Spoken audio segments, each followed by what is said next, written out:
Let's make cake pops and walk through all of the tips and tricks I use to make sure I get the perfect cake pop that doesn't fall off the stick.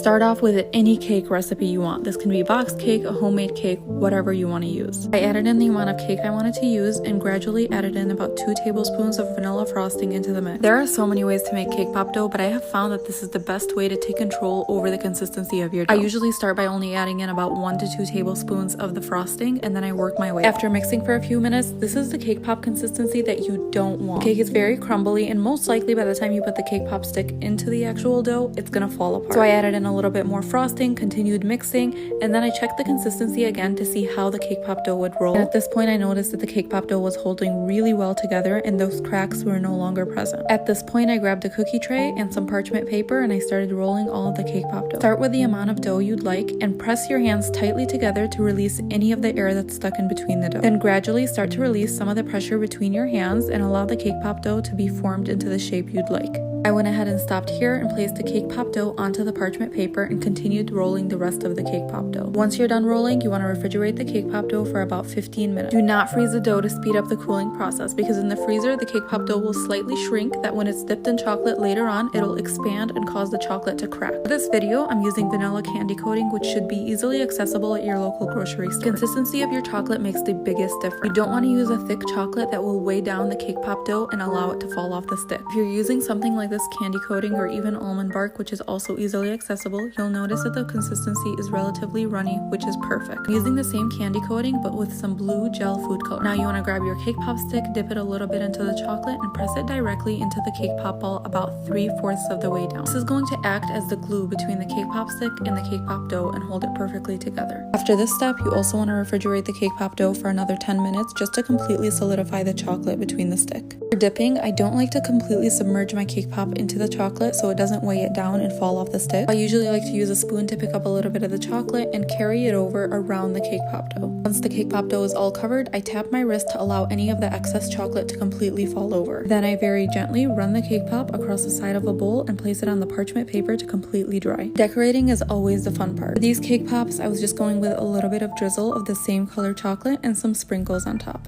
And that's it. With just a little bit of practice, you can make the most delicious cake pops and decorate them in any way that you'd like.